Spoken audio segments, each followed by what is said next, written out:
오늘 우리가 이 역대상 이제 12장을 보게 됩니다. 역대상 12장에 사람들 이름이 이렇게 많이 나옵니다. 계속 사람들 이름이 나오는데 이 아침에 발음이 안 되는데 지금 또 히브리 사람들의 이름을 지금 부르려니까 더 힘들어요. 네, 이제 이름이 안 붙죠. 어쩔 수 없습니다. 이게 한글이 아니고 히브리어를 이제 한글로 억지로 지금 이렇게 옮겨 놓은 거라. 그래서 읽기가 힘들어요. 여시엘과 벨렉과 요하난, 야하시엘과 부아랴와 스마랴와 보통 이런 단어들을 잘 쓰지 않잖아요. 이런 이름들도. 그러니까 외국 이름이라서 어쩔 수가 없습니다. 근데 이제 이 다윗을 이제 다윗과 함께하였던 이제 용사들이고 그의 이제 군병들의 이름인데, 사실 여기는 그냥 이렇게 간단히 기록되지만 이들이 사실 뭐 거의 군단장급, 거의 지금 나라를 이끌어갈 만한 장군들로 이제 나중에 세워지게 되는 거예요. 그래서 이 지금 다윗의 주변에 있었던 그 지금 이제 용사들에 대해서 이제 언급을 하기 시작합니다. 근데 오늘 12장 이제 1절부터 7절까지 보니까 어느 지파에서 이제 온 거예요? 베냐민 지파에서 온 거예요. 베냐민 지파, 여러분 베냐민 지파가 지금 누가 속해 있는 지파입니까? 네, 사울의 지파예요. 사울의 지파인데 지금 보십시오. 12장 1절 한번 보겠습니다. 다윗이 기스의 아들 사울로 말미암아 시글락에 숨어 있을 때에, 지금 시글락에 숨어 있어요. 누구 때문에요? 사울 때문에. 지금 사울 때문에 지금 시글락에 숨어 있는데, 지금 그들에게 오는 지금 이 용사들이 지금 몇몇이, 물론 나중에 뭐 갓지파, 뭐 므낫세 지파 여러 용사들이 찾아옵니다. 하지만 지금 베냐민 지파에서 온다는 거죠. 여러분, 베냐민 지파에서 지금 이 다윗에게 올 수밖에 없었던 이유와 배경에 대해서 한번 이렇게 이제 이거를 이제 성경의 자간을 읽는다고 그러는 거예요. 흰색 배경을 읽어야 되는 거예요. 지금 이 글만 쓰여 있는데 이제 우리가 추측한다기보다는 되게 합리적으로 추론을 해보는 겁니다. 근데 너무 이상하게 추론을 하면 안 되고요. 성경적 안에서 이러한 사람들이 어떻게 해서 지금 다윗으로 흘러 들어올 수밖에 없었는지를 우리를 생각을 해봐야 되죠.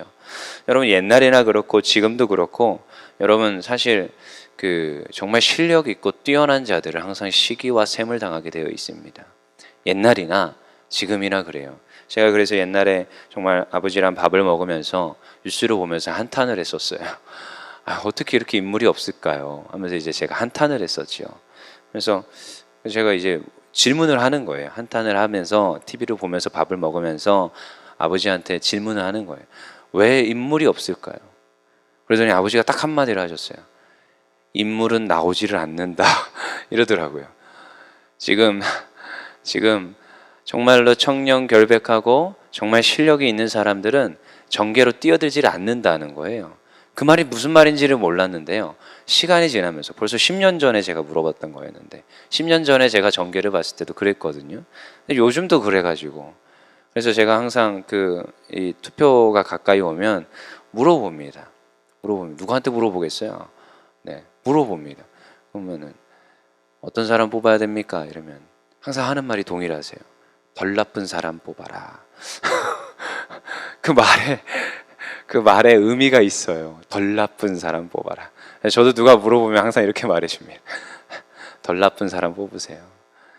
근데 우리가 참 잘 고민을 해봐야 되죠. 옛날이나 지금이나 우리가 뭐 사극을 봐도 그렇고, 저도 특별히 역사를 좋아하지만 그런 것들을 봐도 그렇고, 정말 실력 있고 충언을 하고 정말로 옆에서 강직하게 그 맡은 바들을 충실하게 해내는 사람들은 꼭 쳐내더라고요. 왜냐? 말을 안 듣거든요. 안 듣는 것처럼 보이거든요. 옆에서 내 말에 전적으로 동의해주지 않거든요. 여러분, 근데 성경을 잘 보십시오. 왕들이 망하는 이유가 있습니다. 망하는 이유가 무엇이냐? 옆에 충신이 없어요. 그들이 잘못된 길로 갈 때, 하나님을 섬기지 아니하고 우상을 섬길 때 그것에 대해서 명확하게 말해줄 수 있는 충신이 없더라고요. 근데 그 충신들은 그 전에 어떻게 돼요? 이미 지금 정계에서 싸움 가운데서 쳐내지는 거예요. 다 털어버립니다. 그러니까요, 왕 주변에 간신배들만 잔뜩 우글우글하니까 나라가 어디로 가요? 산으로 가는 거예요. 하나님 원하는 뜻으로 가는 거 아니라, 하나님께서 바라시는 그곳으로 가는 게 아니라 인간들이 원하고 인간들이 편하고 인간들이 재미있는 그곳으로 지금 가게 되는 것이 뭐 성경에서 수없이 많이 보게 되는 겁니다. 그러니까 지금 베냐민 지파에서 지금 거의 쫓겨나다시피 해서 지금 다윗에게로 오는 거예요. 이들이 자발적으로 왔다고요? 아니요, 베냐민 지파 사람들입니다. 그러니까 지금 이들이 다윗에게로 스며들게 되는 것이요. 왜냐? 그곳에 일꾼이 있기 때문에. 그곳에 하나님께서 원하시는, 물론 정당성이 누구에게 있어요? 다윗이 있기 때문에. 그래서 이 다윗에게로 가게 되는 겁니다. 그래서 이들의 면면들이 참 재미있는 사람들인 거죠. 우리 2절 볼게요. 그들은 활을 가지며 좌우 손을 놀려 물매도 던지며 화살도 쏘는 자요, 베냐민 지파 사울의 동족인데 그 이름은 이러하니라 하면서 이제 그 이름에 대해서 쭉 이제 열거하게 되죠. 활을 특별히 잘 사용했습니다. 물매를 잘 던졌습니다. 이제 원거리에서 적을 타격하는 그러한 이제 하나의 이제 군단이 되는 거예요. 이들이 너무 중요한 거죠. 여러분, 저도 그 군대에서 포병대대를 나왔습니다. 그러니까 육군에 이제 지원을 해서 오늘 이제 우리 김민겸 청년이 논산훈련소로 들어가는데, 저는 이제 의정부의 306 보충대에 가서 거기에서 26사에 있다가 나중에 자대 배치를 6포병 여단, 그래서 306에서 6포병 여단으로 가서 838 대대로 들어가서 거기에서 이제 격리개원과 함께 군종병을 같이 수행을 했었어요. 이중보직으로. 근데 이제 민겸 형제는 이제 완전히 군종병으로만 들어갔기 때문에 일보직으로 교회만 섬기는 역할을 감당하는 거예요. 여단 이상으로 들어가서. 정말 참 축복받아서 하나님의 일을 잘 감당하고 돌아올 줄 믿습니다. 근데 저는 이제 포병대대에 있었는데, 포병대대가 되게 중요합니다. 여러분, 전쟁에서 가장 1순위 타격 순위가 어디냐? 일단은 먼저 공군입니다. 왜냐? 공군의 그 기동력과 엄청난 폭격력이 있기 때문에 공군, 특히 비행기 이륙장을 가장 먼저 타격을 합니다. 그리고 무기고. 그리고 그 다음에 3순위 타격장이 어디냐? 이 지금 탱크들이 있는 곳. 여러분, 다 뭐예요? 지금 잘 살펴보십시오. 다 원거리입니다. 이 원거리가 너무 중요한 거지요. 물론 결국 마지막 전쟁을 소강시키는 건 그 지금 보병들이 전쟁을 마무리를 짓지만, 제일 먼저 들어가고 마무리를 짓게 되지만 가장 큰 타격을 줄 수 있는 거예요. 그러니까 지금 사실 다윗에게 오는 이 면면들이 너무나도 다 중요한 군대에 있는 용사들이지만, 사실 너무나도 중요한 이게 베냐민 지파 이들인 거예요. 원거리에서 지금 적을 타격할 수 있고 굉장히 큰 타격을 주는 것이요. 보이지 않는 곳에서 뭔가 날아온다 생각해 보십시오. 엄청난 타격을 줄 수 있고, 그리고 이게 또 게릴라전에서도 굉장히 유용합니다. 멀리에서 치고 또 빠지고 치고 빠지고 거리가 있기 때문에 잽싸게 빠질 수 있습니다. 저도 그런 것들을 이제 전술을 배웠었고, 이게 군대에서 너무나도 좀 중요한 위치구나. 그래서 항상 저희들은 먼저 가 있고, 그리고 저쪽 앞쪽에서 이제 좌표를 찍어주면 뒤에서 어떻게 해요? 타격을 하는 거예요. 그리고 또다시 이동을 합니다. 왜냐? 타격한 지점이 노출이 되기 때문에 또 잽싸게 이동을 해야 돼요. 잽싸게 또 이동을 해서 또다시 타격을 해요.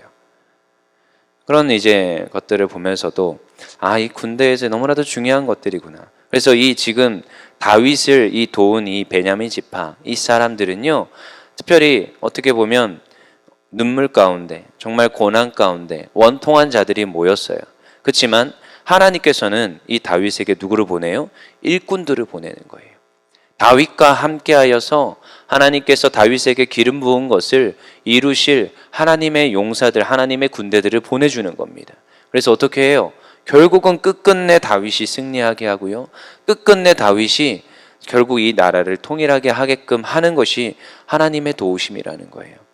여러분, 우리는 사역을 할 때 항상 하나님께 기도해야 되는데 무엇을 기도해야 되느냐? 저에게 능력을 주세요. 기도하는 건 당연한 겁니다. 하나님, 제게 은사가 필요합니다. 은사를 주세요. 하나님, 제게 물건이 필요합니다. 영권이 필요합니다. 근데 또 무엇이 필요해요? 인권이 필요합니다. 하나님께 달라고 해야 돼요. 특별히 인권은요, 하나님께 구했을 때 하나님이 주십니다. 그래서 특별히 일꾼을 달라고 기도할 때 일꾼을 주십니다. 근데 또한 한 가지 더 구해야 돼요. 일꾼을 볼 수 있는 눈을 달라고 기도하셔야 됩니다. 우리 앞선 리더들은 일꾼을 볼 수 있어야 돼요. 그 사람이 분명히 일꾼입니다. 제가 이때까지 지금 한 15년 사역을 합니다. 저도. 근데 이때까지 정말 안타까운 거, 일꾼이에요. 근데 일꾼인 걸 몰라요. 근데 그걸 제가 옆에서 아무리 말을 해도 모릅니다. 그리고 일꾼 놓치고 나서 나중에 얘기를 합니다. 일꾼이 없어요.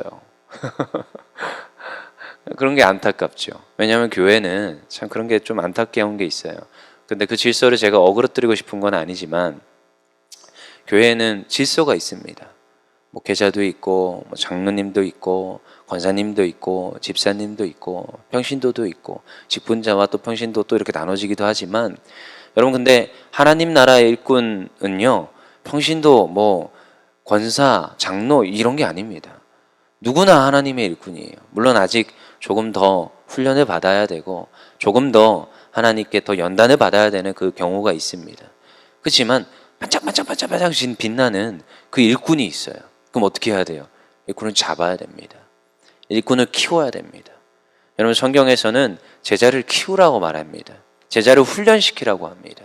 가르쳐 지키게 하라고 합니다. 여러분 바울이 그 디모데를 보았을 때 이 디모데는요 일꾼인 거예요. 어떻게 해요? 정성스럽게 키웁니다. 그를요 지금 자기가 맡았던 에베소 교회로 보냅니다. 그곳에서 훈련되게 하고 연단되게 합니다. 목회를 지금 이어갈 수 있도록 애써서 그 편지들을 써서 보내요. 그리고 누구를요? 이 디모데를 키우는 거예요. 그 주변에 일꾼들이 있어요. 신라와 지금 돕는 동역자들이 있습니다. 그들을 지금 품어서 그들과 함께 선교여행을 하고 그들과 함께 이 지금 말씀을 나누면서 그들을 키웁니다. 처음부터 일꾼인 걸 알고 키우는 거예요. 똑같습니다. 우리도 그러해야 됩니다. 다윗이요 이들을요 다 받아들입니다.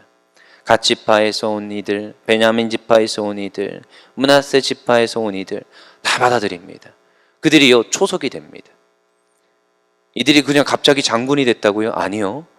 그들이 다윗과 함께 그 아픔들을 나누고 그 슬픔들을 나누고 지금 문제들을 나누면서 우리 앞으로 그 그릴 나라를 같이 토의하고 논의하였을 거예요. 이게 지금 우리에게 보여지지 않는 일들인 겁니다. 근데요 다윗은 그러했어요. 어디에서요? 지금 시글락 거기에 지금 숨어가지고 그들과 함께 그 공동체를 이루어서 지금 다윗이 앞으로 있을 그 전쟁을 대비하며 준비하였더라는 거예요. 어떻게 준비했을까요? 눈물로 기도하며 숨어서 지금 애써서 그들과 함께 이 모든 것들을 이루어가기 시작합니다. 그 출발이 어디냐? 오늘부터입니다. 이 지금 12장에 그 용사들이 온 것으로부터 시작돼요. 다윗은 일꾼인 걸 알았어요. 그리고 붙잡습니다. 그리고 그들과 함께 그 군대를 이루어서 이제 차츰차츰 그 하나님께서 기름 부어주셨다는 것을 확신을 가지며 한 걸음 한 걸음 걸어가게 됩니다.